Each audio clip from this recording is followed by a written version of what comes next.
Let's get this figured out. This world gon' give me whatever I need until I get this vision out. Then they gon' pay me whatever I ask, cause I got it figured out. Family be checking all up on a nigga to see how I'm feeling now. Damn, they love to see a nigga really make a killing now. I put a lock on the game and I hide the code and the keys. I am not playing no games, I really play this shit for keeps. That shit for me.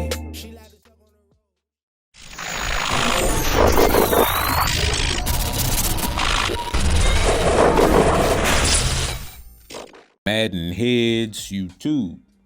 What's going on? It is your boy, Coach DC, coming back at you today with another video, and yes, college football related as well. What we're going to talk about today is generating the best catch animation. And so for me, it's done by what I call, getting to the sweet spot, in the timing. So it's getting to a certain spot, and then also on top of that, you have to have good timing when you go for the catch. So quite a few years ago, for you new people, I put out something called the the manual catch button, which is basically R1 or RB on Xbox. And so to me, that's like essential in creating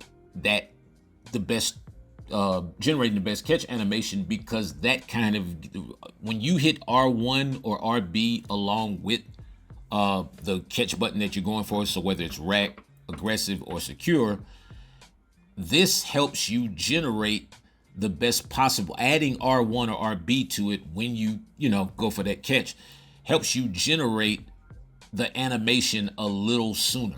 That's why I call it the manual catch button, because it's almost like it gives you an advantage of going up. So you see right there how I'm able to turn my shoulders and square up with the ball, and I'm into the catch animation. By the time the defender goes for his catch animation, he's 4 yards behind me and kind of off the spot. As you see, the end result is Madden starts to move my controller like it's having a seizure or something. Anyway, and so on a lot of these routes, a lot of stuff I set up, I try to set it up to assure that I can get a one-on-one somewhere, so that if everything else underneath is taken away, at worst case possible scenario is I'm going to have to throw the ball down the field one-on-one to a guy, and I just feel like I can always make the play over the defender. Doesn't always happen, but using those mechanics, or using R1 when I go for the catch and getting to the right spot before I go for the catch, helps in making all those things kind of come together as one. And so for you guys that still use placement and accuracy, you poor lost souls, you have the advantage of seeing the catch radius and the spot and all that stuff. For us guys who use revamp, that's all I'm getting right there, is that little green crosshair thing. But for me, I've been doing it so long, it doesn't matter. For some people, early on, you may struggle with just finding the spot, but you'll figure it out. So you see how I'm always, now notice this and go back and watch, you'll see a couple of different factors. First of all, I'm always clicked on. You can go back for years on my channel and see these same catches from probably Madden 20 for the most part. But I'm always clicked on, and a lot of the times you see me animate towards that crosshair or towards the spot. So that means I'm animating into the sweet spot. I'm going into it. Sometimes, I'll get a chance to get to the spot before, but generally, if it's one-on-one and I can create that animation before the defender, I always say, he who animates first wins the battle. The positioning almost does not matter. As you see, 21 and 25 right there, they're there, but their inability to actually make a play has a lot to do with the fact that I'm into my catch animation before the defender is. And so that's why I like AI defenders. I abuse AI defenders. You play me, you gotta click on. If you don't, trust me, I'm gonna beat that AI defender probably 9 times out of 10. unless, you know, it's just he has a X factor or some crazy crap happens. But it's just about getting to the spot. It's just things that, from a mechanic standpoint, that I know that the AI just does not defend well. The AI does not defend well when you click on and you squeeze L2. L2 slows down the reaction of AI defenders. So you see right there how he's able to click on to that guy, but he's never able to animate, never able to swat. I'm sure he had to be hitting a button of some sort, but nothing ever happens. And when you see it up close, you see me animating away from him. And so again, look at the spot. Watch me animate right back into the spot. And that was crazy because I think they were trying to make me fumble on that. That was insane.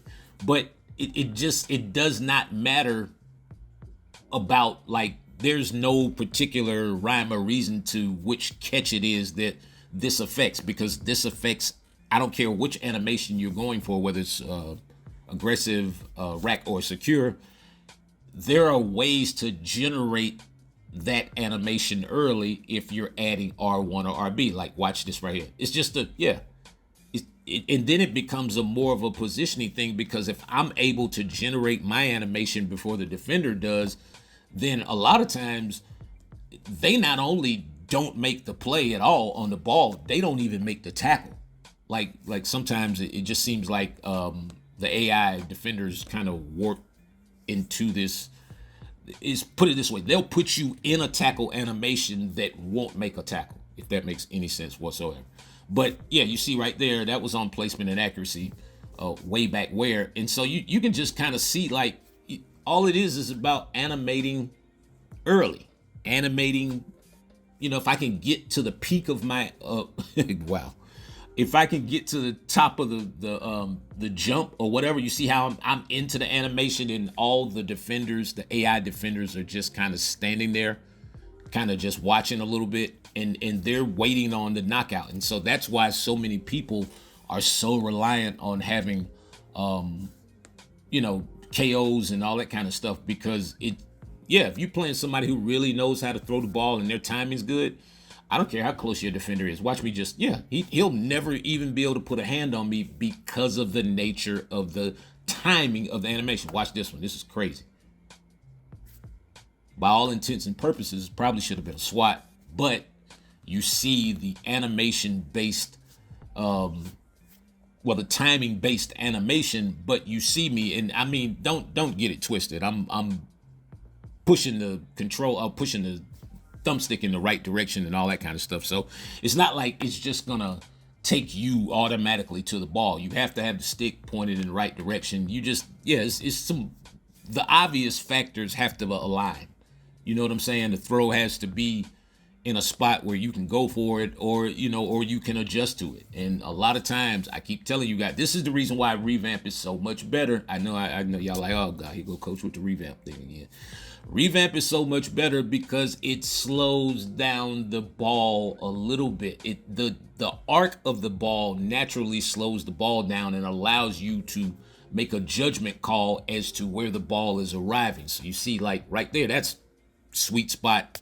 It can get no better than that in terms of hitting the sweet spot going for an animation. And so you just have to remember, as you're going for the ball, if you're on placement and accuracy, kind of try to catch the ball. Try to make sure that you're catching the ball when it's on its way down.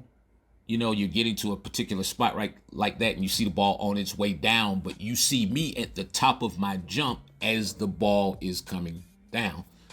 Over the years, man, I'm telling y'all, y'all can watch all the YouTube you want. You can get all the schemes you want, but if you do not have sound mechanics, everybody else is watching that video too. Everybody will eventually learn how to stop stuff, but it'll be harder for them to stop you.